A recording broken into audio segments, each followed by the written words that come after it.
Thank you, Mr. Chairman, and thank you for this opportunity to have a call on. And I'm delighted to hear some very good thing about my local MP, George Hawkins. I live there. I live in the south.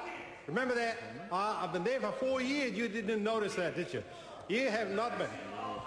Mr. Williamson, you haven't been seen in Pakuranga. I was in your area last week. Anyway, I really got to say I particularly had concern and a little bit upset with John Carter. John Carter is a good man, actually. I've known him for a number of years. He has, but the thing is, he had disappointed me. He had disappointed me with this. No, he's been good. I traveled with him overseas, and he generally has been pretty good. But this bill has actually brought what he really is. And I'm really disappointed that John Carter, who I had opportunity to sit with the select committee a number of times in Auckland and had opportunity to hear submissions for a lot of people, including the Pacific people, Asian people, Maori people. But it looks like John Carter didn't really listen. He has not really listened to any of the submissions, and I'm really disappointed with that.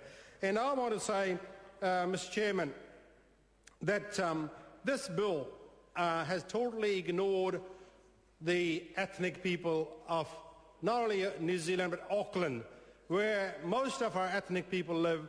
Nearly over 20% of our Auckland population is now Asian population, but there's nothing in there for the Asian people, for the ethnic people of Auckland, and I'm really disappointed that our first minister, Asian minister, Pansy Wong, who's been put by National up on the mental piece, but what has she done for our people? Nothing. Office of Ethnic Affairs so far has done nothing for our people, and I think that message coming out very clear over the next 18 months, and this minister, which is a token minister there, will see what happens.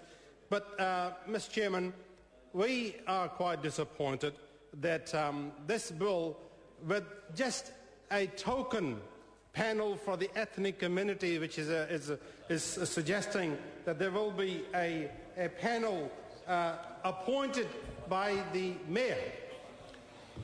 Well, if we really want to make something for these people, don't they have the right to have a view? Do they have not any right to have some input into the process of selection of this panel? This bill says nothing about that. The bill says it will be appointed by the mayor, and this panel will be only for 3 years. Only 3 years. Why? I want to ask John Carter, why is this panel that he reluctantly agreed, why is it only for 3 years? And same thing for the Pacific people. Same panel, same advisory panel for 3 years. Why? What value they're giving to these people who are pretty much half of the population in Auckland now, the Pacific people, the Asian people, ethnic people, almost half of the population in Auckland.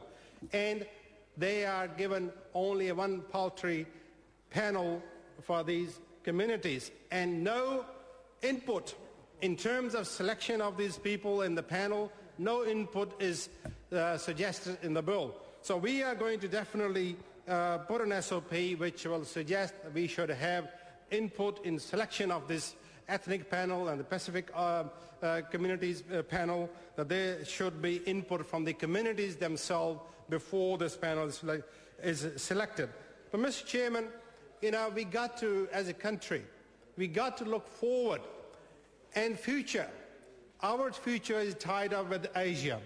Everybody agrees, even the government agrees, that our future is tied up with Asia, and until and unless we have some recognition of those people in New Zealand, how are we going to move forward? These Asian people who are in New Zealand, they are good ambassadors. They are the people who can help us in engaging with Asia. They can help us in promoting trade with Asia.